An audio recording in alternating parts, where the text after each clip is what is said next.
Ladies and gentlemen, there is something you and I can do. Do not be cheated to think that you are hopeless.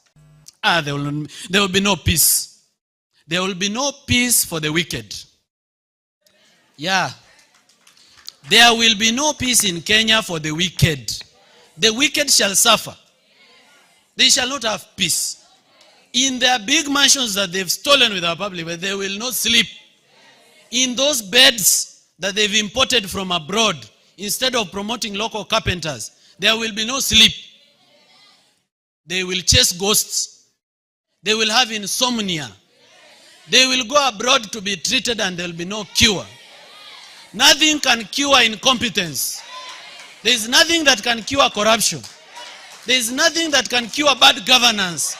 There is nothing that can cure killers.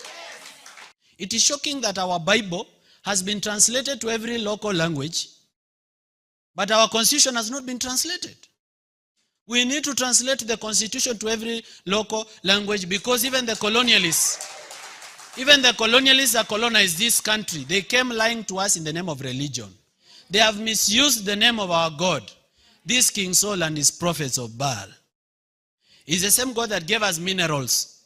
We have gold, we have oil, we have chromium, we have uranium that is not to the benefit of the people of Kenya. It is being mined, taken abroad as soil. They say we are taking soil samples for clinical research, for geospatial research. I've had to sacrifice my personal comfort and my personal luxury in the pursuit of a dream of a better Kenya that provides opportunities for the young people of this country to live, work, marry, and grow. And I'm so sad that that future is being stolen by a criminal enterprise that has taken over our governance and our institutions, belittled the value of ethics, demoralized people of good integrity. They have made a mockery of public funds, pilferage, wastage, corruption. They don't do anything if it doesn't benefit them. They don't do anything if it is not associated with their stomach. So sad that to this extent, they still try to lord over us and call us our children. We have heard you. They listen, but they don't do. They listen, but they don't care. Sadly, you, the people of Kenya, have enabled them.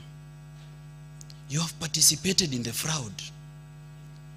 During election, you sell to them your vote at 50 shillings, at 100 shillings, at 200 shillings. You have provided with them with the ammunition to kill us. We need to change.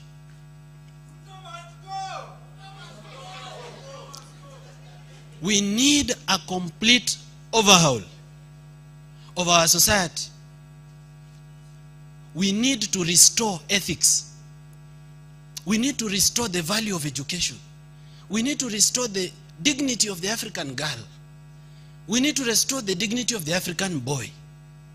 Right now, our girls are selling their nudes on strip chat and on OnlyFans for perverts to watch, just because they've lacked opportunities to grow in this country. Parents are selling land, animals. They are selling inherited property to take children to school. For what? For them to come out here and be useless? We have millions of youth, well educated, but without opportunities. Where do you want them to take their brains? If the Gen Z stop being a problem to the government, they'll be a problem to me and you. You will not walk around town with a phone.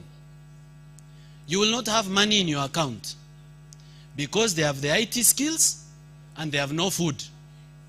They'll rob you, and it will not be out of choice.